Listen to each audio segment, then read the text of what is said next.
ก็ถือเป็นเรื่องธรรมดาขันบ่หนาวเฮาก็ว่าฝนสิบ่ดีร้อนก็ถามหาหนาวหนาวก็ถามหาเย็น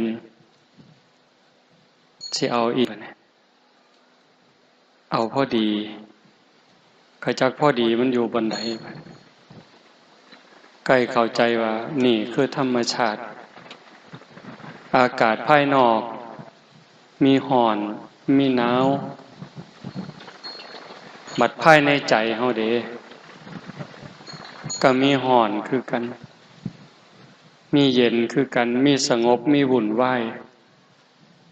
ของภายนอกควบคุมบ่ได้แต่ว่าภายในนั้นคันผู้ใดได้ฝึกได้ฝนได้อบได้ร่มได้ทำความเข้าใจก็สามารถจะควบคุมความร้อนให้ลดลงความวุ่นวายให้สงบลงด้วยเหตุนี้แล้วพี่น้องญาติโยมชาวบ้านโพนทองบ้านไก่บ้านไก่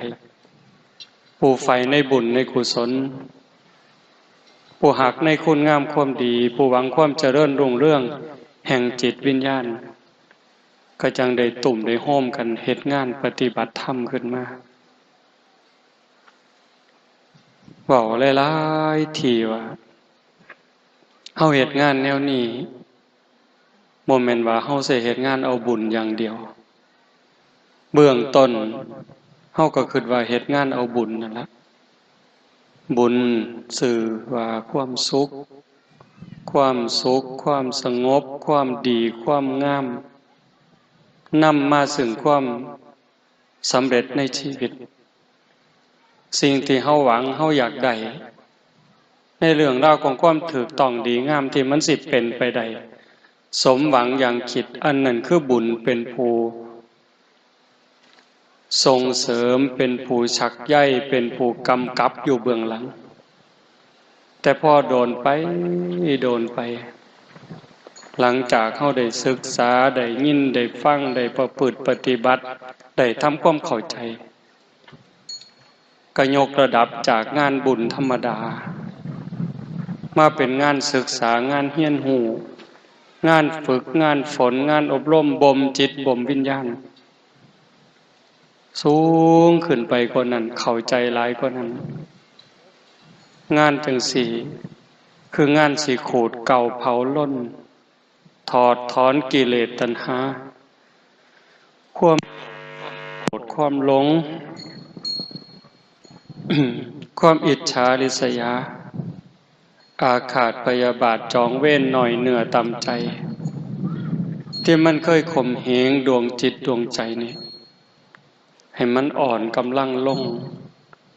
ยกจิตที่มีภูมิศีลภูมิธรรมให้สูงกว่าอารมณ์ของโลกหลวงปู่ชาเพิ่นเว้าคำหนึ่งคนหลงโลกคือคนหลงอารมณ์คนหลงอารมณ์ก็คือคนหลงโลกกะแม่นอีหลีหลงหักหลงสร้างหลงดีใจหลงได้หลงมีนั่นก็คือคนหลงโลกติดอยู่ในโลกจมอยู่ในโลกจมอยู่ในวัฏสงสารถามว่ามันผิดอยู่อ่ะมันก็บ่ผิดแต่ว่าพระพุทธเจ้าสอนให้เฮาย่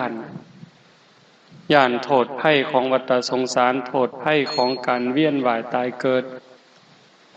เพราะว่ามันหาความแน่นอนบ่ได้ต่ำสุดถึงอบายนรกเวจีสูงสุดจนถึงภวกพรหมเวียนวนไปมาหาความแน่นอนหาความปลอดภัยอันใดบ่ได้คันเฮาหลงอารมณ์ของโลกรักโกรธเกลียดกลัวก็อยู่ซ้ำนี่ล่ะเที่ยวขึ้นเที่ยวลงหาความแน่นอนอีหยังให้เจ้าของบ่ได้คันผู้พิจารณาเห็นโทษของอารมณ์เหล่านั้นเฮาก็สิถอนบ่ได้บ่เสียบ่บวกบ่ลบบ่ขึ้นบ่ลง อาตาปีสัมปชานโนสติมาวินยะโลเกอวิชชาโทมนัสสังมีความเพียรมีสติมีสัมปชัญญะถอนความพอใจและความไม่พอใจในโลกออกเสียได้เป้าหมายสูงสุดไปพุ่นนะโยมแต่การเฮาไปบ่ทันได้ตามความเข้าใจบ่ทันถึงก็อาศัยเป็นงานบุญมันก็บ่แม่นบ่ดีเด้มันก็ดีบักอย่างหลายคำว่าบุญคำว่าคุณงามความดีนะเฮ็ดให้เฮาอยู่ในโลกนี้ได้อย่างบ่ทุกข์บ่ร้อนบ่ลำบากจนเกินไปคำโบราณเพิ่นจังว่าคันสิเที่ยวทางเวิงให้หาห่มบังหัว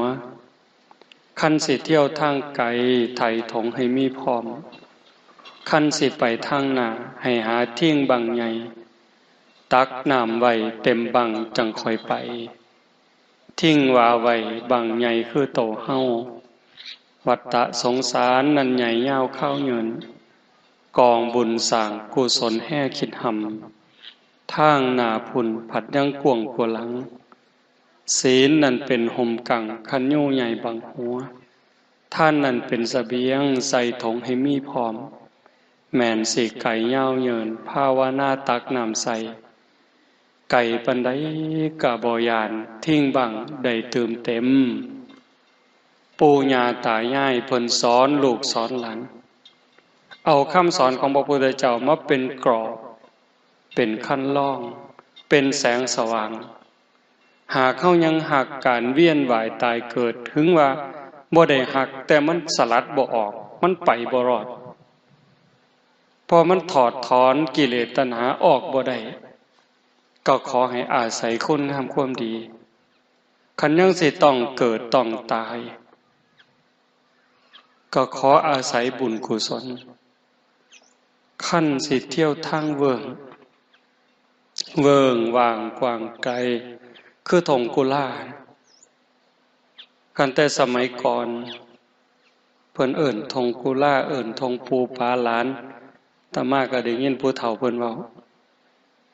บัดได้มาเห็นจังซี่ก็พิจารณาคันบ่มีกกยูคาบ่มีกอไผ่บ่มีกกกฐินนรงค์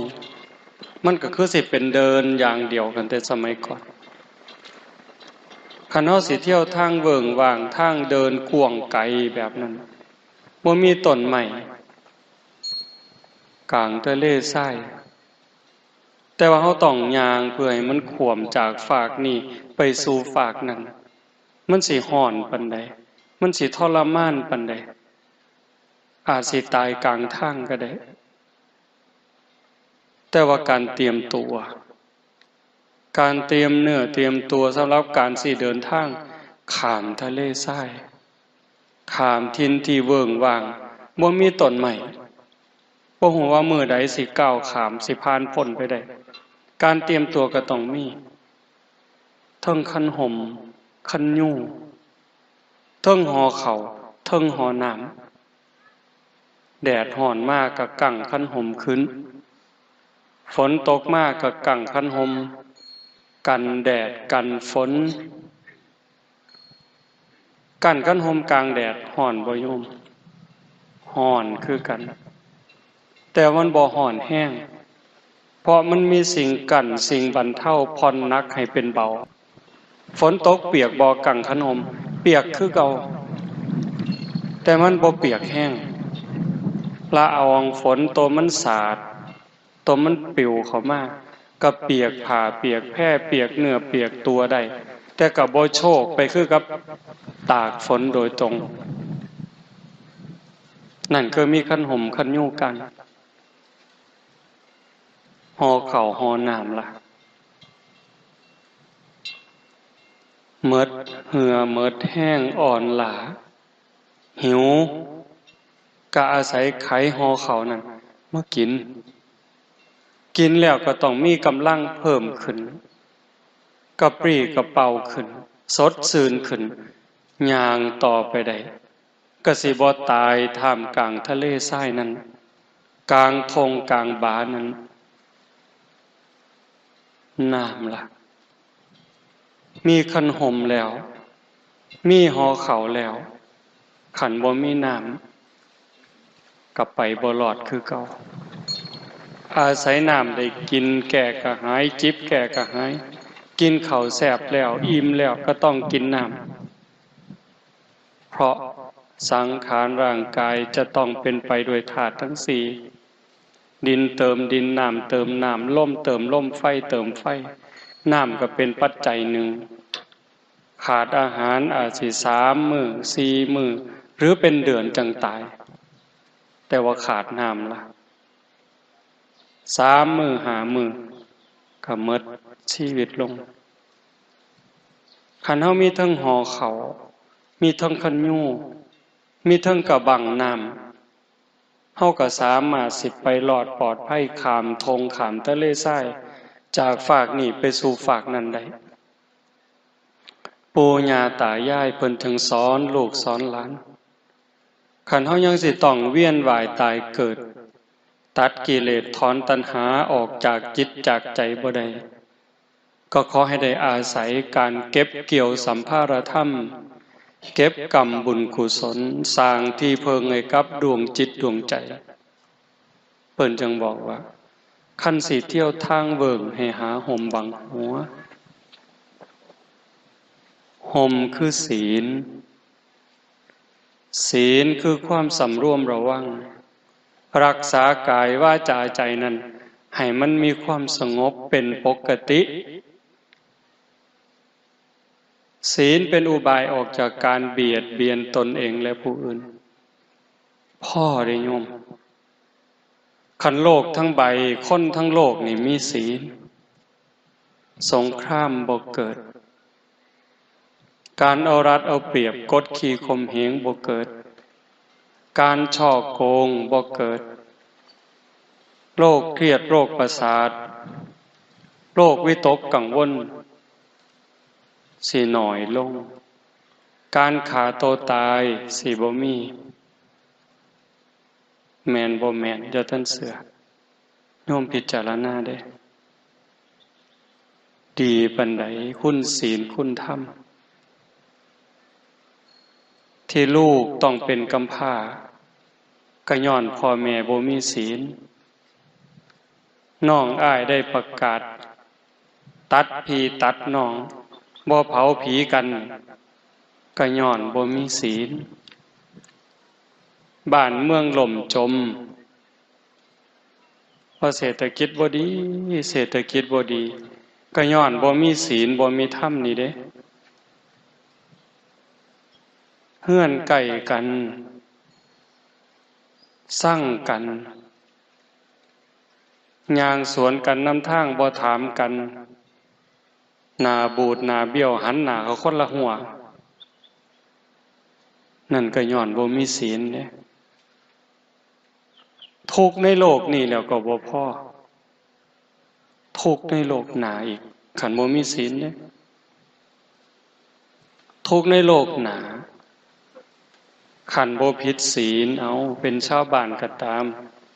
คันบ่มีศีลมันสิมีโทษหยังที่นำเฮาลงสู่อบายมีนรกเป็นต้นคือเฮาเบิ่งในรูปน้ำสาราวัดฆ่าสัตว์ตัดชีวิตก็สิถูกตัดแขนตัดขาตัดไส้ตัดหัวถูกเข็นถูกขาลักของเขาก็สิถูกตัดไม้ตัดมืออีหยังก็ว่าไปนอกอกนอกใจสามีภรรยาก็ต้องได้ปีนกกงิ้วกกงิ้วน้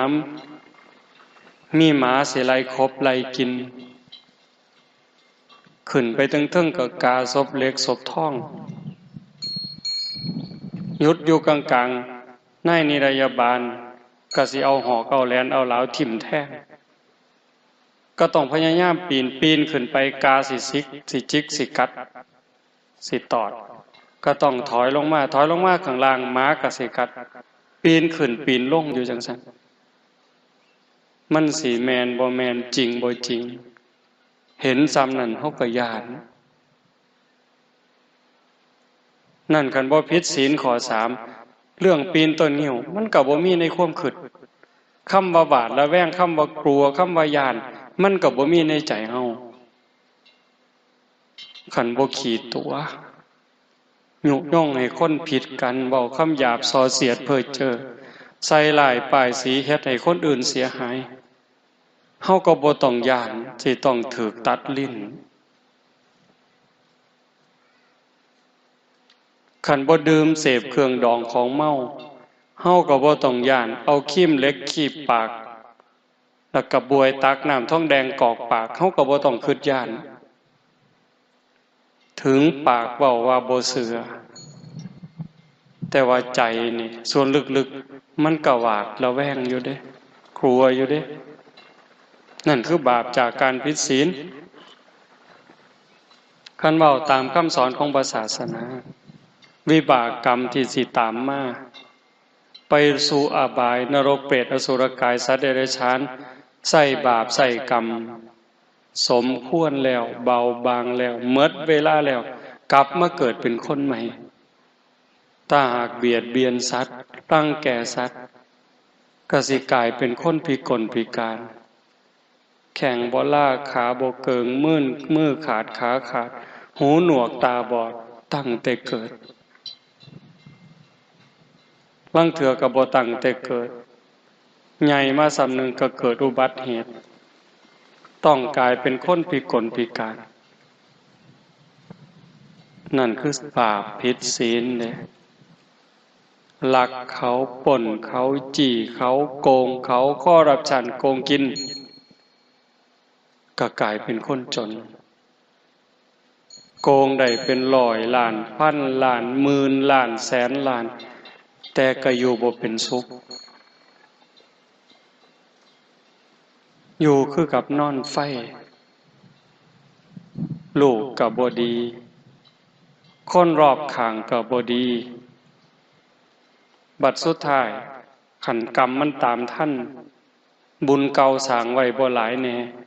ภพชาติปัจจุบันก่อนตายก็ต้องเป็นคนล่มละลายหมดมือหมดตีนดีบ่ดีถูกจับยัดใส่คุกใส่ตารางตายคาคุกเห็นวะของเล่นซะบ่ผิดศีลผิดธรรมคันผิดศีลข้อ3นอกอกนอกใจสามีภรรยาอาจสิว่ามวลอาจจะว่าเจ้าของคักแต่ว่ามันต้องลบต้องซ่อนบางเถื่อก็อายคนบางเถื่อก็ขายหนาค่ำกระแทกแดกดันจากคนอยู่ไก่อยู่เคียงมันต้องมีอันใดอันหนึ่งทิ่มแท่งความหูสึกอยู่หันหลังหาความสุขที่แท้จริงบ่ได้ดีบ่ดีบัดหมดสภาพ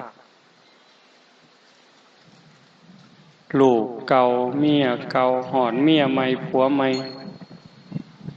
อาจสิฆ่ากันตายก็ได้ย้อนหึงย้อนหวงย้อนควบบ่พอใจในโลกปัจจุบันเนี่ยชีวิตปัจจุบันอาจสิต้องถือเข็นถือขาสารพัดแต่สิเป็นดอกข้อ4คือกันเด้คันผิดศีลผิดธรรมโดยคำปากคำเว้าถูกฟ้องล่มละลายย้อนเว้าดูถูกเขาขอหาหมิ่นประมาทดีบ่ดีก็ถือเขาฆ่าตายย้อนเว้าครับว่าบ่เป็นศีลบ่เป็นธรรมขัดจิตขัดใจกันเห็นบ่ย้อนดื่มเสพเครื่องดองของเมาก็จังเกิดอุบัติเหตุเจ้าของเจ็บเองป่วยเองพิการเองดีบ่ดีก็ถึงตายลูกกำพร้าเกิดปีหนึ่งจักพันคนจักหมื่นคนโยมบ่ย้อนเหล้าคันเว้าก็ว่าเหล้ากินก็สิเป็นหยังบ่ได้เอาเงินยาคูมาซื้อตัวเว้าคือได้เด้บ่ได้เอาเงินครูบามาซื้อกำนันห้ามบ่ได้เอาเงินกำนันมาซื้อได้เพิ่นว่าเฮาแม่นแล้วแต่ว่าเจ้าคิดเบิ่งบ่ยามสงกรานต์ยามปีใหม่โยมว่าตายหลายปานใดส่วนใหญ่ก็เมาแล้วขับปีวังหนึ่งวังปีใหม่เนี่ยเขาว่าจับเลยว่าแต่เมายึดรถไปพร้อมด่าเขาอีกต่างหากเนี่ย เพิ่นย้านเพิ่นบ่เฮ็ดผิดศีลย้านบ่บาปคักโยมคิดว่าลูกกำพร้าย้อนจากพ่อแม่เมาแล้วขับรถไปเกิดอุบัติเหตุปีหนึ่งมันจักพันจักหมื่นคนพิการย้อนอุบัติเหตุจากการดื่มกินเครื่องดองของเมาตายก็มีพิการก็มีลูกกำพร้าเกิดขึ้นปีหนึ่งเท่าใดทรัพย์สินสมบัติลดล่ามาสร้างคิดเป็นค่าเสียหายปีหนึ่งจักแสนล้านบางเถื่อคนดีเป็นคนสำคัญของแผ่นดินมีคุณมีค่ามีคุณประโยชน์บ่ฮู้เรื่องฮู้ราวอีหยังเลยขี่รถมาดีๆแต่คนเมาแวะไปต่ำเอาซื่อๆโทษมันบ่แม่นน้อยๆเด้สิว่าเว้าเล่นซั่นบ่ก็ย้อนจังซั่นปู่ย่าตายายเพิ่นจึงบอกว่าให้มีศีลนั่นเป็นห่มกั่งคันยูใหญ่บังหัวคันเฮามีศีลเป็นที่รักประพฤติตามศีลปฏิบัติตามธรรมอยู่ในโลกนี้โทษทุกอย่างเว้ามา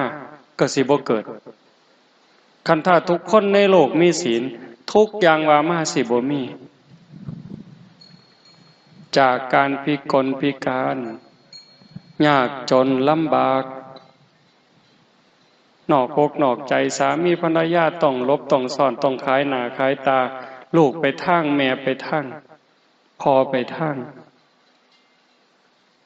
ปัญหาของสังคมก็สิลดลง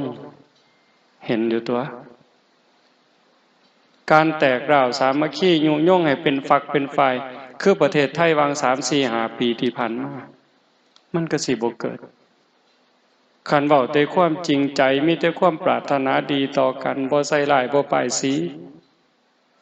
ความหักความแพงมันหักดีเอาแท้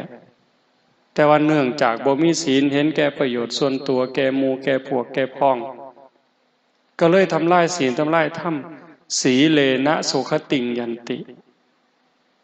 ความสุขสงบร่มเย็นเลยบ่เกิดสีเลนะโภคสัมปทาทรัพย์สมบัติโภคะเลยบ่มีหมดโลกนี่เถียงที่ละเถียงพระพุทธเจ้าเถียงที่ละเถียงพระธรรมครอบผู้ใดก็ว่าผู้ใดคักผู้ใดก็ว่าผู้ใดแน่บ่งึดบ่งอกันสุดท้ายก็ว่าเดือดร้อนทั้งโลกเห็นบ่เพิ่นจังสอนให้มีศีลมีธรรมเป็นเครื่องป้องกันภัยบุญเป็นเครื่องชำระบาปศีลนี่ป้องกันบ่ให้มีบาปล้างบาปป้องกันบาปเกิดมาชาติใหม่ก็สวยก็งามรูปร่างดีสวดทรงดีผิวพรรณดีสติปัญญาเฉลียวฉลาดทุกสิ่งทุกอย่างศีลเป็นเครื่องดลบันดาลเป็นเหตุเป็นปัจจัยให้สิ่งเหล่านั้นมันเกิดมันมีร่างกายดีสวดทรงดีโรคภัยไข้เจ็บหน่อยอายุยืนเห็นบ่ศีลนั่นเป็นห่มกั่งคันยูใหญ่บังหัวสิเกิดอีกจักภพจักชาติก็สิเป็นหยังคันเฮามีศีลมีธรรมได้สร้างบุญเอาไว้เกิดมาชาติใดก็งามขึ้นกว่าเก่าดีขึ้นกว่าเก่าสุขภาพแข็งแรงกว่าเก่าเพราะว่ามีห่มกั่งคือเฮาย่างผ่านแดดผ่านเดินผ่านทะเลทรายมีคันห่มกันแดดอยู่แต่มันก็ผ่อนหนักเป็นเบาเกิดมามันถูกอยู่คนงามก็ถูกคนรวยก็ถูกแม่นบ่ทุกข์แบบเขาเอิ้นว่าทุกข์แต่ว่าทุกข์ประจำสังขารล่ะก็คือมื้อนี้หนาวนี่ผู้ใดม่วนบัดนี้เอาคนงามก็หนาวคือกันเนาะคนสุขภาพแข็งแรงก็หนาวคือกันอยู่ยากคือกันสิว่าจังได๋บ่แม่นสิหนาวแต่คนขี้ร้ายเด้คือกันหมดเธอสิได้อยู่แต่ได้กินแต่ละมื้อโยมว่าง่ายซั่นบ่โดยเฉพาะโยมไม่ออกหนาวปานใดก็ต้องตื่นมา หนาวปานใดก็ต้องเอามือเศร้าเข้ามาใส่หวดได้เจ้าโอ้ยมันหนาวบ่เอามือเศร้าดอกสิว่าซั่นบ่มันสิบ่ล้างหน้าพุ่นบ่หนาวก็ต้องเอามือจุ่มน้ำล้างหน้าคือเก่าต้องล้างหน้าแปรงฟันเข้าห้องน้ำห้องท่าเฮ็ดอยู่เฮ็ดกินเลี้ยงลูกเลี้ยงผัวแม่นสิดีปานใดงดงามปานใดก็ต้องเฮ็ดนั่นมันคือการบริหารชีวิตเกิดมาแล้วมันสิดีสิงามก็ต้องเจ็บต้องไข้ต้องพัดภาคจากสิ่งหักสิ่งแพงบางเรื่องบางอย่างประสบกับสิ่งที่เฮาบ่พอใจในบางเรื่องบางอย่างเฮามีความหวังมีความปรารถนาเกิดขึ้นหวังปรับความผิดหวังก็รอคอยอยากปรับทุกข์ก็เกิดเห็นบ่แต่ว่ามันก็ดีกว่าคนที่เกิดมาทุกข์เกิดมาลำบากพิกลพิการโรคภัยไข้เจ็บรุมเร้าจังว่ามันหนีบ่พ้นมันต้องเวียนว่ายตายเกิดปู่ย่าตายายเพิ่นจังสอนศีลนั่นเป็นห่มกั่งคันยู่ใหญ่บังหัวท่านนั่นเป็นเสบียงใส่ถุงให้มีพร้อมเสบียงคือภาระสัมภาระห่อข้าวห่อน้ำสำหรับการเดินทางมันสิย่างผ่านแดดผ่านเดินผ่านทะเลทรายอันเบิ่งว่างแต่คันเอามีห่อข้าวอ่อนล้าอ่อนแห้งนั่งลงไขห่อข้าวกินก็มีเหือมีแห้งไปได้คนที่ทำบุญให้ทานหูจักแบ่งหูจักปันให้ปรับก็มีความสุขได้แม่นบ่แม่นโยมก็หูได้ใส่บาตรหน้าบ้านหน้าเฮือนได้ใส่ข้าวเป่าข้าวในดอกซื่อๆก็สำบายใจคุณธรรมข้อนี้มันเกิดนี่คนบางคนบ่ได้ให้ทานนี่อยู่บ่เป็นเด้บ่ได้ใส่บาตรบ่ได้จังหันคือมันขาดอันใดอันหนึ่งชีวิตเป็นบ่สมบูรณ์ในมื้อนั้นก็แม่นได้ให้ได้แบ่งได้ปันแล้วสำบายใจเป็นจังสันอีหลีในปัจจุบันมันก็ส่งผลจังซี่แต่คันบอกถึงการเวียนว่ายผู้ใดให้ทานอานิสงส์ของการให้ทานสิเฮ็ดให้เป็นผู้ร่ำผู้รวยมีโภคทรัพย์มีสมบัติคนพาลไม่ให้ทานเพราะกลัวยากจนนักปราชญ์บัณฑิตเพิ่นเว้าคนพาลคือคนโง่คนหลงคนไม่เข้าใจบ่ยอมให้ทานบ่ยอมแบ่งปันย้อนย่านเจ้าของทุกข์ย่านเจ้าของหมดย่านเจ้าของบ่มีคนพาลไม่ให้ทานเพราะกลัวยากจนแต่บัณฑิตชนกลัวยากจนจึงขนขวายในการให้ทานบัณฑิตคือผู้หูผู้มีปัญญาย่านเจ้าของทุกข์เจ้าของยากบ่มีอยู่บ่มีกินก็จังพากันเฮ็ดบุญให้ท่านคือญาติโยมทั้งหลายเนี่ยเฮามาทำบุญนี่บ่แม่นย่านพ่อแม่บ่ได้กินได้บ่แม่นย่านพระบ่ได้ฉันจังหันเด้เฮามาเฮ็ดให้เจ้าของเฮ็ดปั๊บสบายใจปั๊บมีความสุขใจปั๊บยังอ่านไปข้างหน้าชาติหน้าภพหน้าเกิดชาติใหม่สิได้มีอยู่มีกินสิบ่ทุกข์บ่ยาก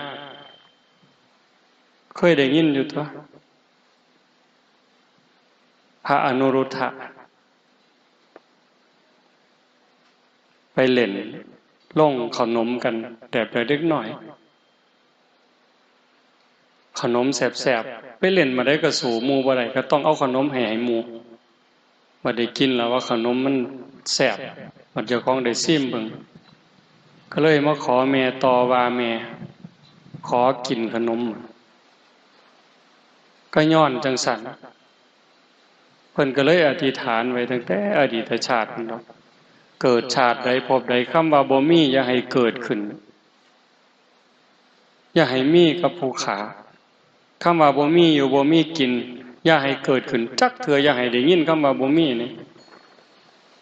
บัดสุดท้ายไปเล่นแผ่หมู่สู่หมู่บ่ได้ มาเอาขนมแม่บ่มีขนมให้เรายื่นหมอเป่านี่ให้บัดไปเปิดออกมันก็มีขนมทุกเที่ยวบุญเด้อหั่นคนที่เขาห่างเขามีเขาร่ำเขารวยนั่นคือเขาได้ทำบุญให้ท่านไว้ก่อนเฮาได้เป็นสำเฮาพ่อมีอยู่มีกินก็เกิดจากการได้ทำบุญได้ให้ท่านได้แบ่งได้ปันดีบ่ดีมันเกิดในภพชาติปัจจุบันนี้ได้โยมอาตมาว่าเคยเว้าสู่ฟังล่ะก็เฮาได้ทำบุญในสถานที่ที่คนมีธรรมสิเป็นพระสงฆ์องค์เน้นเป็นญาติเป็นโยมก็ตามสถานที่ที่อบรมธรรมปฏิบัติธรรมคือบ่องจังสี่โน่นพ้นท่องเนี่ยสงฆ์องค์เน้นพอขาวแม่ขาวได้มาร่วมกันฝึกหัดคัดเกลาจิตใจตนเองเฮาได้นำข้าวน้ำสามปลาโภชนาอาหารที่เกิดจากหยาดเหงื่อแรงงานแม้นมันสิหน่อยนิดก็ตามแต่มันเป็นของชอบธรรมได้มาแล้วโดยธรรมน้อมบูชาแต่พระรัตนตรัยถวายพระสงฆ์หมู่ใหญ่อุบาสกอุบาสิกาผู้มีศีลให้ด้วยความศรัทธาให้ด้วยความเคารพให้ถือการถือเวลาให้ด้วยจิตหวังอนุเคราะห์แล้วก็ให้ด้วยการบ่ได้เบียดเบียนผลมันเกิดความสุขใจความอิ่มใจมันมีเด้โยมเห็นอยู่แล้วได้ให้คนได้แบ่งปันเฮามีความสุข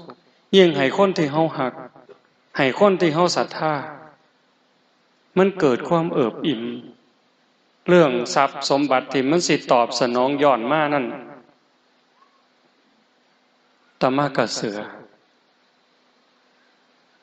พอเฮาได้ให้ปั๊บเคยบอกให้ฟังบางเทื่อไปทำบุญในสถานที่ที่มีครูบาอาจารย์พระสงฆ์องค์เน้นเพิ่นประพฤติปฏิบัติทำบุญ 2,000 กลับมาหอดวัดมีคนเอาเงินถวายเป็น100,000 200,000ออกดอกบ่กุ่มมือสตางค์ละบาทให้สตางค์หนึ่งได้มาบาทหนึ่งป่านนั้นเด้แต่มันก็ยังมีหลายกว่านั้นคันเว้าให้ฟังเดี๋ยวโยมสิอยากได้นำเลยบ่เว้า มันเห็นอีหลีหะโยม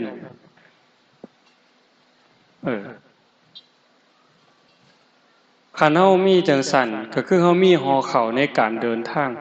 เกิดจักภพจักชาติก็บ่ทุกข์บ่ยากอยากได้หยังก็ได้อยากมีหยังก็มีเฮือนอยู่พออาศัย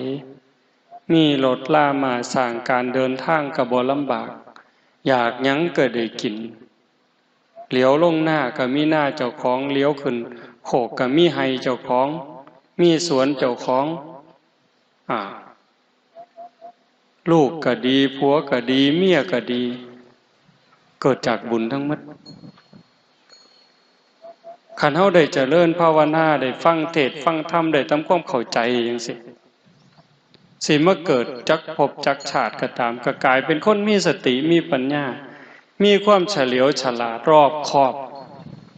บ่หลงเหล่บ่หลงเหลี่ยมบ่โดนโกงบ่โดนเอาเปรียบ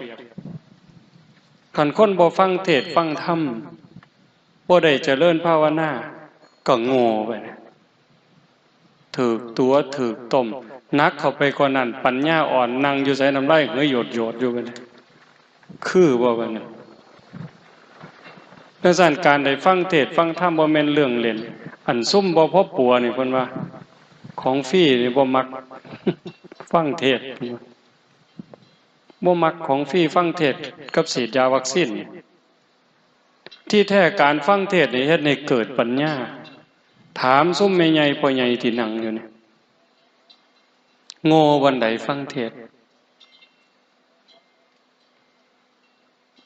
ขันเทศธรรมคำสอนของพระพุทธเจ้าเด้เว้าเรื่องเล่าของชีวิตเรื่องความเป็นจริงเกิดแก่เจ็บตายทั้งที่เรื่องเฮาฮู้เด้เกิดแก่เจ็บตายเนี่ยเกิดเป็นทุกข์จังใดแก่เป็นทุกข์จังใดเจ็บเป็นทุกข์จังใดตายเป็นทุกข์จังใดเกิดทางร่างกายเป็นทุกข์จังสี่เกิดทางสังขารทางความคิดทางความรู้สึกอุปาทานน่ะทุกข์อีกแบบใด คันเฮาเข้าใจจังซั่นแม่นสิเจ็บสิไข้ล้มหมอนนอนเสื่อแต่ว่าใจสำบายใจบ่กังวลฮอดเวลาคนที่เฮาหักเฮาแพงสามีก็ตามภรรยาก็ตามลูกหลานพ่อแม่ล่วงลับจากไปแล้วเฮาบ่ถูกฟูมฟ้ายน้ำตาจนกระทั่งขาดสติสัมปชัญญะก็บ่เกิดกับคนได้ฟังธรรมได้ทำใจไว้ก่อนธรรมเนี่ยเป็นเครื่องนำออกจากทุกข์ได้ธรรมะคือความจริงธรรมะคือความถูกต้องธรรมะคือธรรมชาติธรรมะคือหน้าที่ธรรมะสูงสุดเป็นเครื่องนำออกจากทุกข์โยมไม่ออกเฮานี่ผู้ปฏิบัติธรรมอยู่สามีจากไปขันบ่มีธรรมเป็นจังได๋เข้มแข็งปานใดเจ็บไข้ได้ป่วยขันบ่มีธรรมสิเข้มแข็งส่ำใดกายป่วยใจป่วยบ่พอตายก็ตายเด้แต่ว่าคันจิตใจเข้มแข็งล่ะอาจจะมีน้ำหูน้ำตาเป็นเรื่องธรรมดาพระอริยเจ้าระดับโสดาบันก็ห้องไห้พระอานนท์ก็ห้องไห้นายสุทัศน์ก็ห้องไห้นางวิสาขาก็ห้องไห้จนผมเปียกคือว่าแต่ว่าหูท่านถอนจิตถอนใจท่านบ่ฮักจนเป็นบ้าน้อมก็เห็นว่าคนฮักจนเป็นบ้าบ้าสำไรบ้าจนตายผู้สาวนอกใจก็ฆ่าตัวตายเอาผู้บ่าวนอกใจก็ฆ่าตัวตายเอาบ้าสำไรบ้าจนตายเลยสร้างแล้วบัดนี้สร้างก็สร้างจนตายคือกันแค้นจนตายก็อักเลือดตายมันบ่พอดีแต่ขันมีปัญญาปั๊บเป็นเรื่องธรรมดาดอกเกิดขึ้นตั้งอยู่ดับไปมีความเปลี่ยนแปลงเป็นธรรมดาบ่มีอีหยังสิเป็นของเฮาที่ยั่งยืนถาวรเมื่อวานอาตมากลับมาจากสกลมาพักเทศน์อยู่ยโสพระเพิ่นก็มาเว้าเรื่องนั่นเรื่องนี้สู่ฟังเรื่องหมู่กันซึกเว้าไปเว้ามาก็บ่เป็นตาอยู่ห้วยเฮาบ่ได้ส่วนหมอนั่นมาเกิดได้ล่ะเว้ยเกิดมาแล้วก็บ่ได้ส่วนหมอนั่นมาบวชนำกันเด้บวชแล้วก็บ่ได้ห้ามหมอนั่นศึกได้ล่ะเพราะฉะนั้นก็แล้วแต่สิไปซะยุ่งยากหยังแห้งเด้อเอาจังซั่นบ่เอาจังซั่นเด้อเว้ยก็เข้าใจดีล่ะคันใส่ธรรมะเข้ามาปลอบประโลมใจก็เห็นว่าทุกสิ่งทุกอย่างบ่มีอีหยังเที่ยงแท้เกิดขึ้นแล้วก็ตั้งอยู่ดับไปทุกข์ก็บ่เที่ยงสุขก็บ่เที่ยงได้ก็บ่เที่ยงเสียก็บ่เที่ยงสมหวังก็บ่เที่ยงเสียใจก็บ่เที่ยงคันมันเที่ยงแท้แน่นอนเนี่ยเว้ยผัวตายเมียตายพ่อตายแม่ตายห้องไห้มันสิบ่5 ปีก็ยังห้องไห้อยู่คือเก่านี่มันเฮ็ดจังได๋เนาะ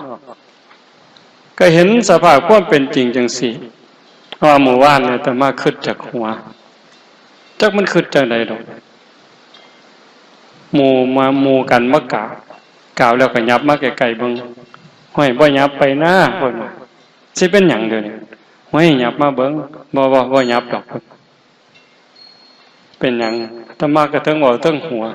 ก็บ่เคยคิดแบบนั้นบ่เคยเว้าแนวนี้นะเอายับมาเบิ่งไกลๆเพิ่นก็บ่ยับมาดอก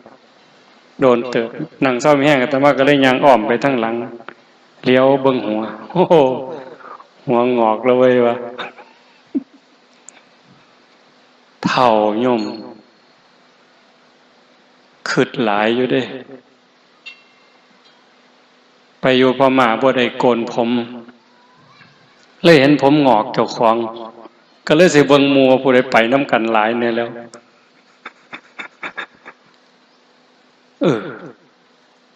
แต่ก่อนก็ว่าเจ้าของเด็กหน่อยแต่มาเริ่มอีหลีโยมอาตมาเริ่มนับอายุเจ้าของนับอายุเจ้าของนี่จำได้ว่าตอน23ตอน25จากนั้นลืมเลยลืมนับ โอ้มันลืมแม่โยมข้าแต่เฮ็ดเวียกข้าแต่เฮ็ดงานจนลืมนับอายุเจ้าของโอ้บัดวาง2-3 มื้อเห็นผมงอกเฮ้ยว่ะผมงอกเนี่ยโตอายุจักปีแล้วเว้ยมันนับเบิ่งว่ามันเป็นปู่คนแล้วตัวมันเป็นพ่อใหญ่แล้วเด้นี่โอ้มันเป็นแนวหาวแล้วเด้อโตเด้อว่ะต้องเฝ้าเตรียมเนื้อเตรียมตัวแล้วบอกแต่โยมได้ว่าสิเหลือเวลาอีกจักมื้อจักวันจักเดือนจักปีแต่ว่าเจ้าของเพิ่นลืมนับเห็นบ่นั่นก็บ่เที่ยงสังขารร่างกายก็เปลี่ยนแปลงอยู่ตลอดการเฮาได้ฟังธรรมจี้จุดให้เฮาได้เบิ่งความเป็นจริงของสังขารของชีวิตของร่างกายของโลกของธรรมอยู่บ่อยๆการปรงจิตปรงใจว่างจิตว่างใจให้ยอมรับความเป็นจริงก็ยอมเกิดขึ้นเฒ่าก็มีคุณค่าเฒ่าก็มีความสุขร่างกายอ่อนล้าร่างกายเฒ่าแก่แต่จิตใจหนุ่มกระชุ่มกระชวยย้อนศีลย้อนธรรมแม้กระทั่งล่มหมอนนอนเสื่ออยู่ในโรงพยาบาลป่วยแต่กายหากจิตใจมีธรรมยิ้มแย้มแจ่มใส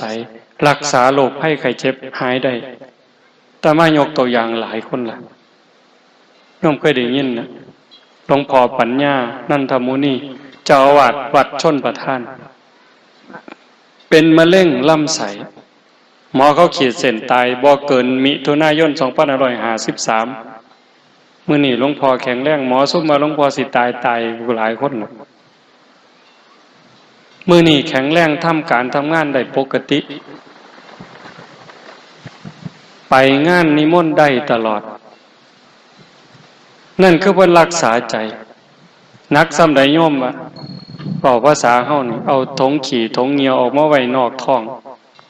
3 ปี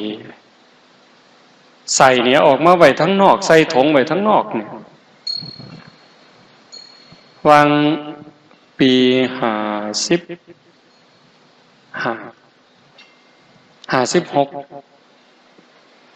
เอาลำไส้เข้าไปคืนท้องผ่าตัดเอาใส่ยัดลงขึ้นเฮ็ดคือเฮ็ดเหรียญนี่ติดเชื้อห้ามเยี่ยมบ่มีผู้ใดเข้าเยี่ยมได้อยู่4 เดือนเต็มๆคิดว่าหมดล่ะบ่มีโอกาสแต่บัดสุดท้ายฟื้นหลอดออกมานอนย้อนรักษาใจอย่างเดียวเฮ็ดจังได๋สิรักษาใจได้คันบ่มีปัญญาเด้ปัญญาสิเกิดมาจากหยังก็เกิดจากการได้เจริญภาวนาได้ฟังเทศน์ฟังธรรมได้ทำความเข้าใจงานอบรมธรรมปฏิบัติธรรมที่โน่นพ้นท่องเฮาเนี่ยจึงเป็นงานที่ครบวงจรทั้งทานทั้งศีลทั้งภาวนาคันจะเว้าถึงบุญนี่มันเต็มที่อยู่แล้วเต็มที่บ่เว้าเล่นเด้โยมคอยคิดคอยอ่านคอยทบคอยทวนทุกคนที่มีส่วนร่วมได้บุญบ่น้อยลองเบิ่งว่าในขณะที่โลกมันห่อนมันห้นคนเอารัดเอาเปรียบบ่มีระเบียบวินัยบ่เคารพกฎหมายบ้านเมืองบ่เคารพกติกาสังคมบ่เคารพศีลบ่เคารพธรรมลูกบ่เสือฟังพ่อแม่ลูกศิษย์บ่เสือฟังครูบาอาจารย์บ้านเมืองบ่ฟังผู้นำคนดีคนมีศีลมีธรรมนี่กลายเป็นตัวตลกเป็นบ่แถวนี่คนดีมีศีลมีธรรมกลายเป็นตัวตลกกลายเป็นคนบ่มีค่ากลายเป็นคนโง่หั่นนี่แต่ว่าคนเกเรคนพาลเป็นบุคคลดีได้หน้าได้ตาได้ถูกยกย่องได้รับเสียงสรรเสริญมียศมีบริวารขอให้รวย ขอให้ซื้อเหล้าสู่กินนั่นล่ะคนดีแต่ว่าคันเป็นแบบนั้นทั้งหมดบ่อนใดล่ะสิอยู่ใดแผ่นดินห่อนคือไฟคนดีต่างหากคนมีศีลมีธรรมคือพ่อใหญ่แม่ใหญ่ญาติโยมเฮาทั้งหลายคันคือเฮาอยู่กันจังซี่มันสิเดือดร้อนบ่ข่มเหงกันบ่เอารัดเอาเปรียบกันบ่ซุมหมู่นี่ย่านบาปนี่แม้แต่คิดบ่ดีบ่งามโอ้ยมันสิบาปเพิ่นย่านฮอดความคิดเจ้าของเด้ย่านมันเป็นบาปเพิ่นคิดบ่ถูกบ่ดีคำเว้าคำจาเว้าบ่ถูกแน่พลาดแน่โอ้ยย่านบาปคันเว้าถึงครูบาอาจารย์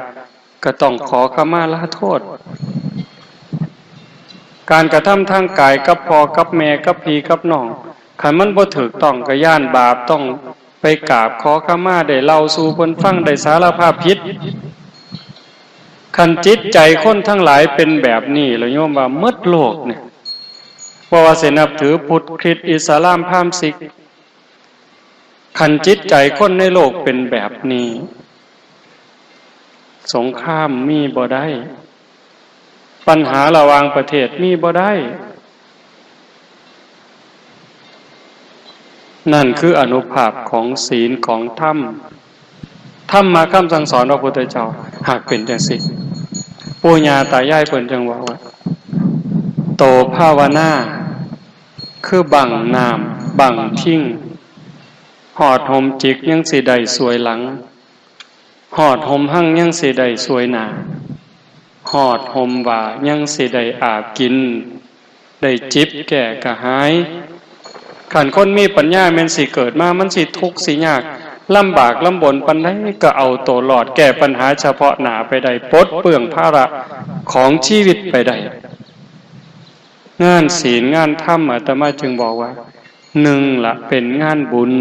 2เป็นงานศึกษาหลักธรรมคำสอนของพระพุทธองค์ได้ทำความเข้าใจได้ฝึกหัดพัฒนาสูงสุดเป็นการยกระดับดวงจิตวิญญาณให้พ้นไปจากกองทุกข์กองกิเลสมันบ่แม่นเป็นไปบ่ได้เด้อโยม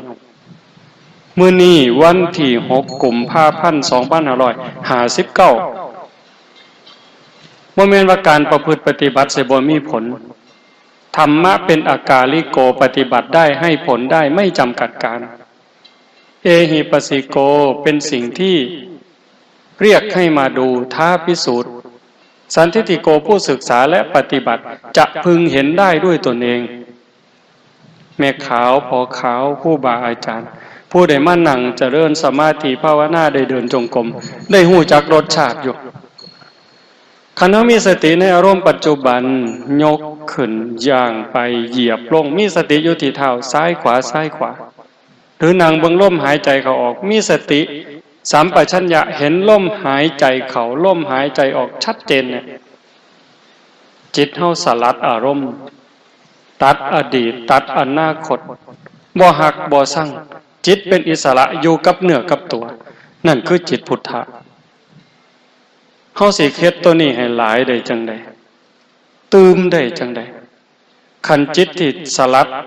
หักสั่งถอนรักหักชังออกจากจิตจากใจได้นั่นคือจิตอิสระนั่นคือจิตพุทธะหักบ่มีสร้างบ่มีกลัวบ่มีเกลียดบ่มีอิจฉาริษยาบ่มียะถาวิมุตตังจิตตังปัจจเวคติพึงพิจารณาตามจิตที่หลุดพ้นมันมีอยู่หมดสู่คนเพิ่นเอิ้นว่านิพพานหน่อยนิพพานชิมลองนิพพานชั่วขณะนิพพานตัวอย่างมันมีอยู่ในใจขันบ่เฮ็ดบ่ทำบ่ปฏิบัติจอดบ่ต้องแจวบ่มีทางฮู้แต่บ่ได้ซิมเข้าใจอยู่ตัวฮู้แต่บ่ได้ซิมจักหน่อยสิกินข้าวแตงปลาข้าวมื้อนี้เอ้าเบิ่งแกงนี่เป็นตาแซ่บอ้อมนี่เป็นตาแซ่บเป็นตานัวคักเหลียวเบิ่งด้วยตานี่ก็ว่ามันคักแล้วเว้ยแต่บ่ทันมาแตะลิ้นนี่มันบ่ทันได้ซิมจากการได้หำเฮียนได้ศึกษาได้ทำความเข้าใจกับคักเติบ แต่ว่าคันได้ซิมล่ะได้ลงมือสู่การประพฤติปฏิบัติโยมมาจากทางบ้านคือกันยืดตัวตรงๆให้นั่งร้องมือยืดตัวตรงๆหลับตาเบาๆหายใจเข้ายาวๆลึกๆหายใจเข้ารู้หายใจออกรู้มีสติวางไว้ที่จุดลมกระทบผู้บางคนอยู่ในหูดังผู้บางคนอยู่ปลายมองง่วงดังเนี่ยผู้บางคนอยู่ซ่านดังผู้บางคนอยู่ริมฝีปากแล้วแต่คนเพราะว่าลักษณะของดังของปากบ่คือกันหายใจเข้ามันกระทบมันสิเย็นนิดนึงเอาสติไว้หันแปะไว้หันจอบอยู่หันหายใจเข้าเย็นนิดนึงหายใจออกอุ่นน้อยนึงคันเอาเห็นจังสี่ชัดเจนขันมันเด่นมันชัดสติมันกล้ามันตัดอดีตตัดอนาคตหักบ่มีสร้างบ่มีย่านบ่มีกลัวบ่มีน้อยใจเสียใจบ่มีเห็นแค่หม่องล้มเข่าล้มออกชัดเจนปุ๊บนั่นจิตได้พักจิตได้พักโยมเฮาพักแต่กายเฮ็ดเวียกเมื่อยกับว่านั่งเศร้ามีแห้งนั่งโดนกับว่านอนเศร้ามีแห้งนั่นคือพักผ่อนทั้งร่างกายแต่ว่าใจเจ้าให้มันพักเถื่อนอนวันมือกายหน้าผากโอ้ยอันนั้นน้ออันนี้น้อผู้นั้นน้อผู้นี้น้อโดนเติบหายใจไง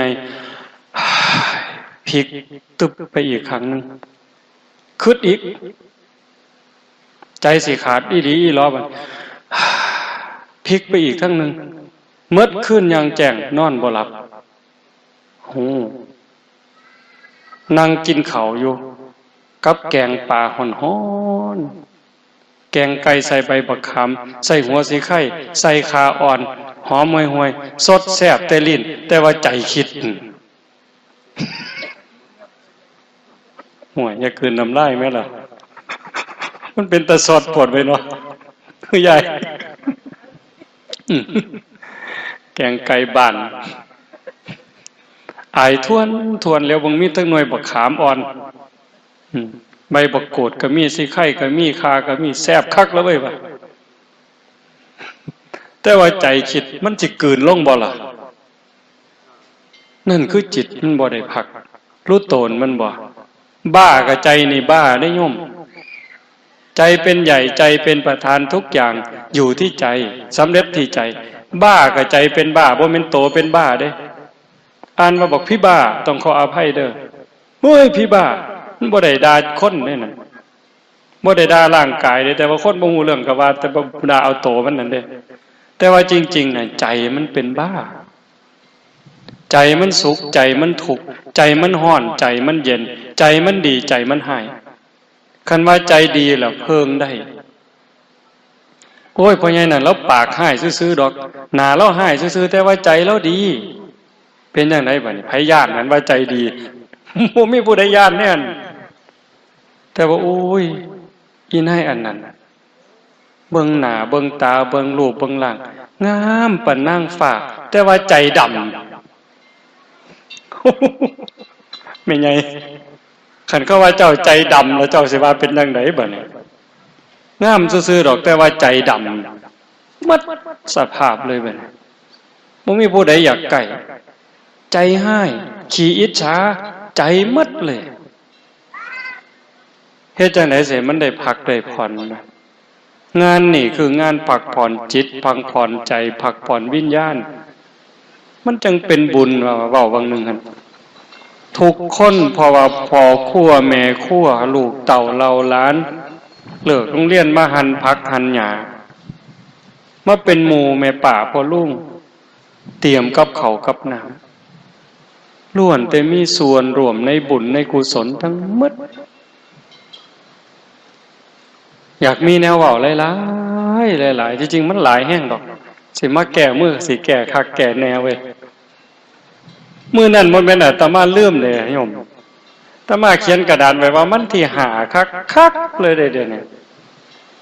ก็ว่ามื้อนี้ฟ้าวไปอุบลมื้ออื่นสิไปบ้านโพนทองก็ยังเว้าอยู่ บัดไปอยู่อุบลกำลังอยู่ในกสทช.ได้ยินแต่ครูบารับโทรศัพท์โอ้ยมันไปบ่ทันแล้วยายตอนนี้อยู่อุบลแม่นคักๆว่ะก็ดีอยู่บ่ได้มาเนี่ยแต่มาก็เลยได้ไปสกลกลับมาฮอดวัดคำโอ้สกลเพิ่นก็อยากให้ไปซะดอกเว้ยบ่ได้ไปบ้านโพนทองดอกให้ครูบาเพิ่นโทรหาครูบาประสิทธิ์ก็เลยว่าเอาไว้ก่อนเด้ออาจารย์คิดบังก่อนคันพ่อมีแห้งก็สิไปมื้อคืนนี่ค่ำๆนึงจะเกือบทุ่มนึงจังโทรมาโอ้มื้ออื่นสิไปแก้มื้อดอกเด้อมีแนวเว้าให้ฟังหลายโยมเรื่องหนึ่งเป็นเรื่องน่าดีใจอยู่วางวันที่20 ฮอด 23ตมาไปพม่าเขาจัด2 คืนก็ขอเขา3 คืนพ่อเขาให้3 คืนแต่อาตมาก็อยู่บ่ได้ทางกรุงเทพเพิ่นขอให้กลับมาร่วมประชุมอาตมาก็ปฏิเสธไป2 เที่ยว3 เที่ยวแต่ก็เจ้าก็ขอร้องว่าคันเฮามามันสิเป็นประโยชน์สุดท้ายก็เลยกลับถิ่มหมู่ไว้ทั้งพุ่น60 กว่าชีวิตอาตมาก็มากับครูบาเพิ่นมากับย่างบ่ได้เด้ตอนออกจากศรีสะเกษไปเทศโคราชก็เริ่มย่างบ่เป็นขู่เป็นคนแล้วเข่งหมดฮอดกรุงเทพก็ได้โซมขึ้นบนนอนอยู่โรงเรียนลุงอรุณย่ามมื้อเช้าได้ขี่รถเข็นออกจากโรงเรียนลุงอรุณขึ้นรถไปที่มหาวิทยาลัยจุฬาลงกรณ์มหาวิทยาลัยไปร่วมประชุมนายแพทย์ประเวศวสีมาเป็นประธานแล้วก็บรรยายพิเศษประธานของสสส.ของอาสมศีลของสถาบันแล้วก็โครงการวัดบันดาลใจผู้มีสถาปนิกทั่วประเทศ 70-80 บริษัทเจ้าอาวาสวัดที่สนใจในโครงการ140 กว่าวัดน่าดีใจว่าเว้าเพิ่นเว้าคือจังเฮาคักคั่นนะโยมเพิ่นโยมสิได้ยินอยู่อาตมาเว้าให้ฟังปีกายก็เจ้ามาจอบเฮาเป็นปีกว่าๆเปิดเผยโตช่วงเดือนก่อนพฤษภาอาตมาอาจจะจำผิดก่อนพฤษภาตั้งแต่ปี57มั้ยเปิดเผยโตที่หลังเดือนช่วงพฤษภางานขึ้นภูเขาวิสาขะบูชาพุทธฐานล้ำลึกก็เจ้าก็ได้มาร่วมจากนั้นมาสรุปจาก 30,000-40,000 กว่าวัดทั่วประเทศเขาคัดเอา9 วัดเฮาถูกคัดลำดับที่7ภาคอีสานมี2 วัดวัดธาตุพนมกับวัดป่าโนนขุดลมบัดเขาเจ้าเอิ้นมาประชุมบางนึงก็เจ้าเว้าว่าที่ผลงานที่โดดเด่นเป็นประโยชน์ที่สุดในกลุ่มทั้ง9 วัดคือวัดโนนขุดลมก็เลยอยากให้อาจารย์มาเว้าก็เลยได้ตัดสินใจมาบัดพ่อมาฟังเพิ่นเว้าตั้งแต่อยู่ในห้องรับรองอาตมาก็นั่งในรถเข็นฟังเพิ่นเว้าผู้ใหญ่เพิ่นเว้ากันดีใจอยู่ดีใจหลายๆเรื่องผู้ปกครองประเทศผู้นำสูงสุดของประเทศไทยนะบ่บอกว่าผู้ใดแต่เพิ่นเว้าถึงกันว่าผู้นี้ห่วงใยพระศาสนาห่วงใยประเทศชาติห่วงใยผู้คนนี่หลีแต่เพิ่นฟัง 3-4 คนที่มาร่วมเปิดงานในมื้อนั้นมาร่วมประชุมเพิ่นสิว่าแล้วแต่พี่หมอจะเอายังไงพี่หมอบอกด้วยเรื่องเล่าทุกเรื่องหลายๆอย่างนะบัดพ่อแต่เข้าร่วมประชุมเปิดงานประมาณ 3 โมงอาตมาได้เว้าเกือบ 4 โมงแล้วเป็นหยังเพราะมันเวลายืดยาวมันมีหลายรายการขึ้นไปแต่แรกๆก็ได้แนะนำตัวกันซื่อๆแล้วก็ลงมาก็นั่งมันเป็นหอประชุมมันคือโรงหนังน่ะเวทีใหญ่อยู่จังซี่เก้าอี้ก็ค่อยสูงขึ้นไปทางขึ้นทางลงก็มีตลอดแล้วแอมฟังทั้ง2ข้างก็มีคนอยู่เต็มหมดพระเด่นๆดังๆในประเทศไทยว่าแม่นมา ห่วย50%พุ่นเด้บ่แม่นน้อยเด้พระที่มีผลงานมีชื่อมีเสียงที่เฮายอมรับเพิ่นเนี่ยหลวงพ่อประยุทธ์ก็ส่งลูกศิษย์มาทั้งพระทั้งโยมหลวงพ่อประยุทธ์โตเนี่ยบัดสุดท้ายอาตมาได้ขึ้นกลุ่มสุดท้ายกลุ่มแรกกลุ่มถาวรวัตถุโบราณสถานไหมกลุ่มที่2วัดในชุมชนเมือง3วัดกลุ่มละ3กลุ่มละ3เฮาถูกจัดอยู่ในกลุ่มเผยแพร่พระพุทธศาสนาอย่างมุ่งมั่นมีคำว่ามุ่งมั่นพร้อมขึ้นไปหลวงพ่อปัญญานันทมุนีเจ้าคุณเจ้าอาวาสวัดชนประทานอีกรูปหนึ่งเจ้าอาวาสวัดศรีทวีเจ้าคุณจากนครศรีธรรมราชอาตมาพาเด็กน้อยผู้เดียวมองมันเกิดจุดตื่นเต้นคือแต่ละวัดเขาสิมีภูมิสถาปนิกที่มาออกแบบเป็นอาสาสมัครจ้างเขามาสมมุติว่าใจเขามาวัดมาโน่นโพ้นท่อง100,000เขาบ่มามื้อนึงมาซื่อๆนี่ยังว่าเบิ่งว่าสิเอากุฏิตั้งบนใดห้องน้ำไว้บ่อนใดให้เขามาซอยคิด100,000เขาบ่มาซ้ำซื่อๆนี่ล่ะบ่ต้องเสียกระดาษพอแผ่นบ่เสียปากกาพอขีดก็บ่มาแต่เขามาโดยใจมาซื่อๆพวกสมัครเขามาใหม่70กว่าบริษัทจะมาร่วมโครงการ8เจ้าอาวาสที่เว้าไปก่อนเว้าเรื่องส่วนใหญ่การก่อสร้างมีเงินมีทอง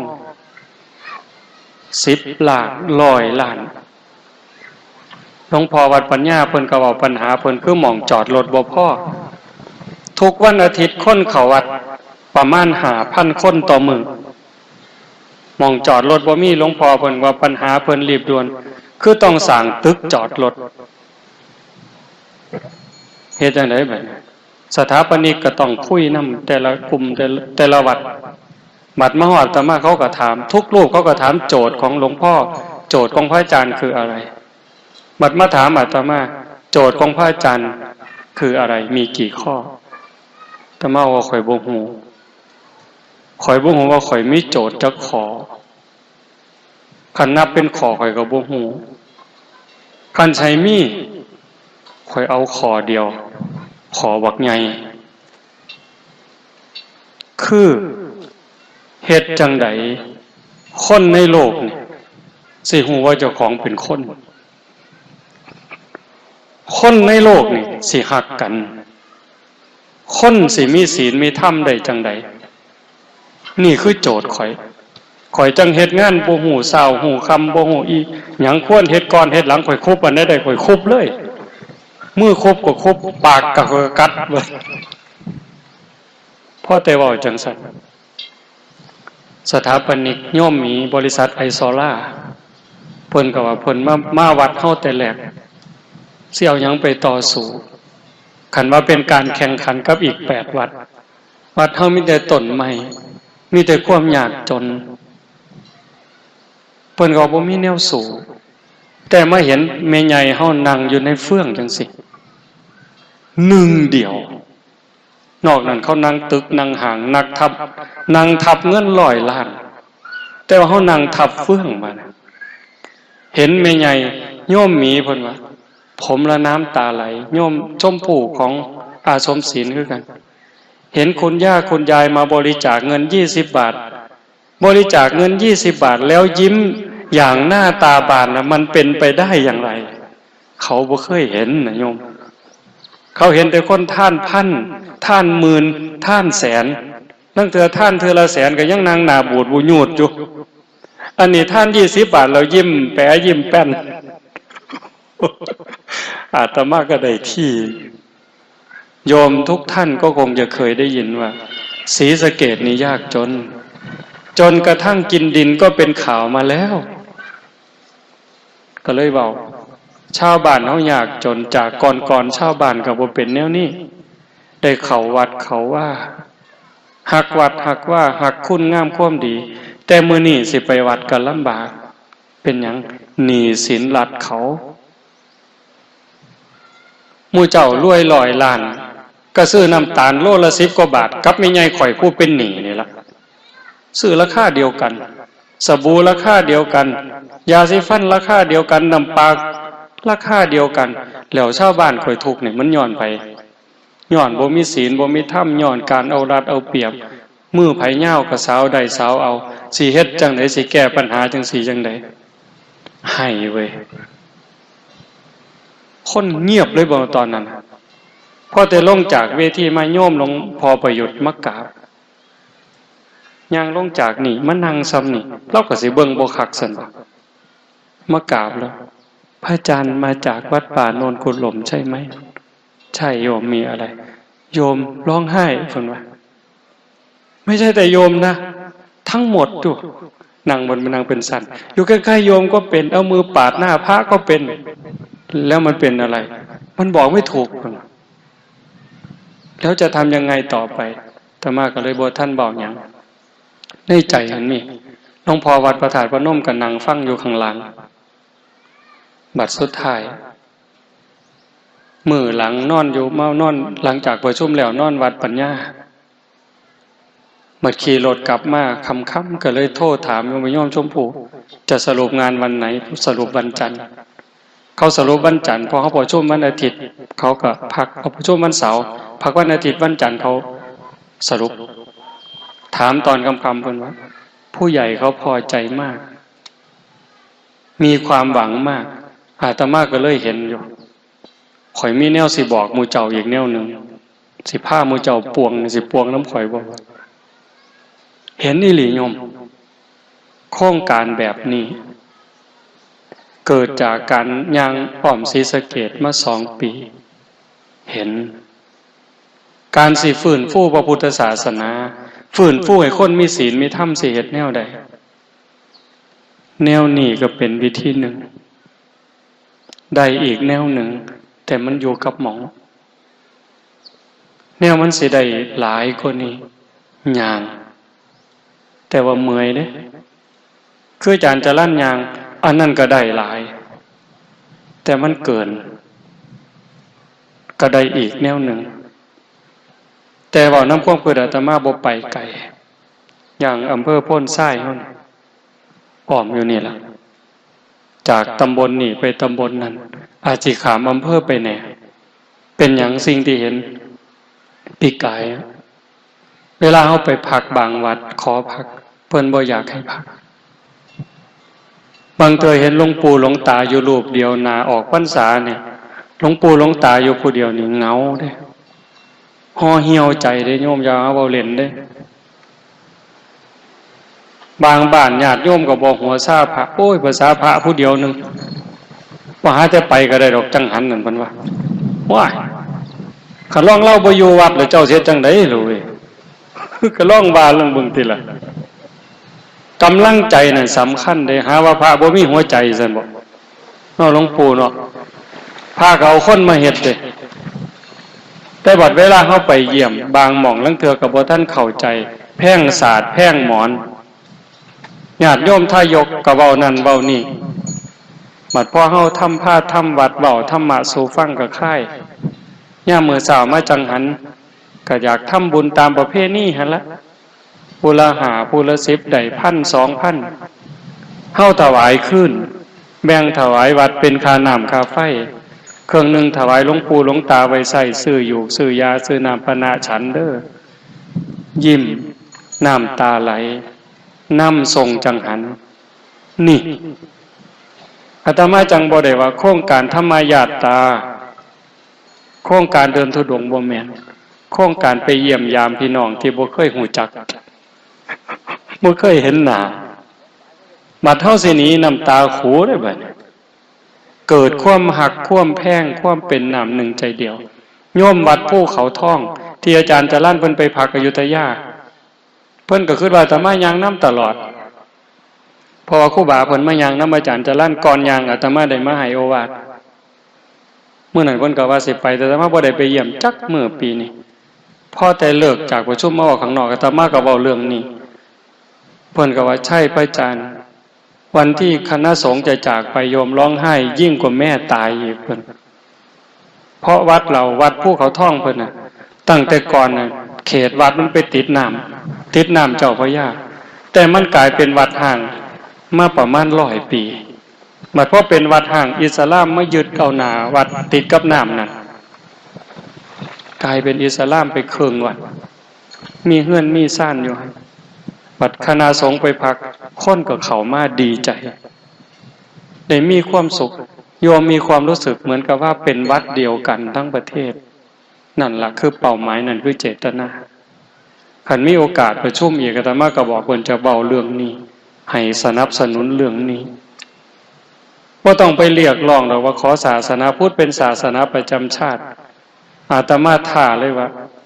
เกิดมาอีก500 ศาสตร์เจ้าก็บ่ได้บ่มีทางคันมันได้แต่หึงแต่เฮาสิเฮ็ดใจเฮาแนวใดตุ่มโฮมกันจังใดฮักกันจังใดแพงกันจังใดซอยเหลือเกื้อกูลกันจังใดคันอยากให้มันได้เป็นโตหนังสือมื้อนั้นเทศอยู่ราศีหักข้อค้นใส่หน้านกกดรถพวกอดีตสสมานั่งอยู่นำก็บอกเรื่องนี้คนไทยหมดจังหวัดศรีสะเกษคน101หมด101ไปเรียกร้องก็บ่ได้ดอกโยมความคิดอาตมาเด้บ่มีทางใดคันมันสิได้มีทางเดียวสสย่ามมาหาเสียงนั่นจับมือถามเบิ่งข่อยสิเลือกเจ้าหมดหมู่ข่อยสิเลือกเจ้าเจ้ารับปากได้บ่ว่าคันเจ้าได้เป็นแล้วเจ้าสิเว้าในสภาพว่าขอพุทธศาสนาเป็นศาสนาประจำชาติเจ้ารับปากข่อยบ่ซุ่มนั่นเว้ามันจังได้เฮาหมดจังหวัดก็บ่มีกำลังทอผู้เดียวเว้านี่แต่ว่าคันความเป็นจริงเนี่ยคันเฮาเฮ็ดจังซี่เด้อญาติโยมเด้อสรุปแล้วเด้คันเฮาเป็นอยู่จังซี่สอนลูกสอนหลานพาลูกพาหลานมาเฮ็ดมาทำพาเขาเข้าวัดเขาว่ามื้อวันเสาร์วันอาทิตย์วันหยุดให้ลูกหลานลงวัดลงว่าได้จังหันหูจักกราบจักไหว้สอนเขาว่าอันนั้นบาปอันนี้บุญอันนี้ดีอันนี้บ่ดีอันนั้นพระสงฆ์องค์เจ้าอันนี้แม่ป่าพ่อลุงปู่ย่าตายายให้มีความเคารพนับถือมีความอ่อนน้อมถ่อมตนมีความกตัญญูกตเวทีฮักวัดฮักว่านั่นคือการปลูกศีลปลูกธรรมปลูกลูกปลูกหลานเฮามีผู้หลักผู้ใหญ่มีผู้เฒ่าผู้แก่เป็นหลักใช้ไม้เฒ่าให้บ้านให้เมืองโยมกำนันก็เป็นหลักเป็นแก่นเอาใจใส่เรื่องศีลเรื่องธรรมผู้ใหญ่บ้านก็คือกันเฮาเป็นจังสี่ชุมชนเฮามันดีเป็นประเทศอันเหมาะสมเป็นประเทศอันสมควรญาติโยมพี่น้องเฮาก็ถือว่ามีบุญได้มีกัลยาณมิตรเฮาเองก็มีสัมมาทิฏฐิมีความเห็นอันถูกต้องดีงามชัดเจนถูกต้องให้รักษาสิ่งนี้ทุ่มเข้าไปเทเข้าไปหักของเจ้าของ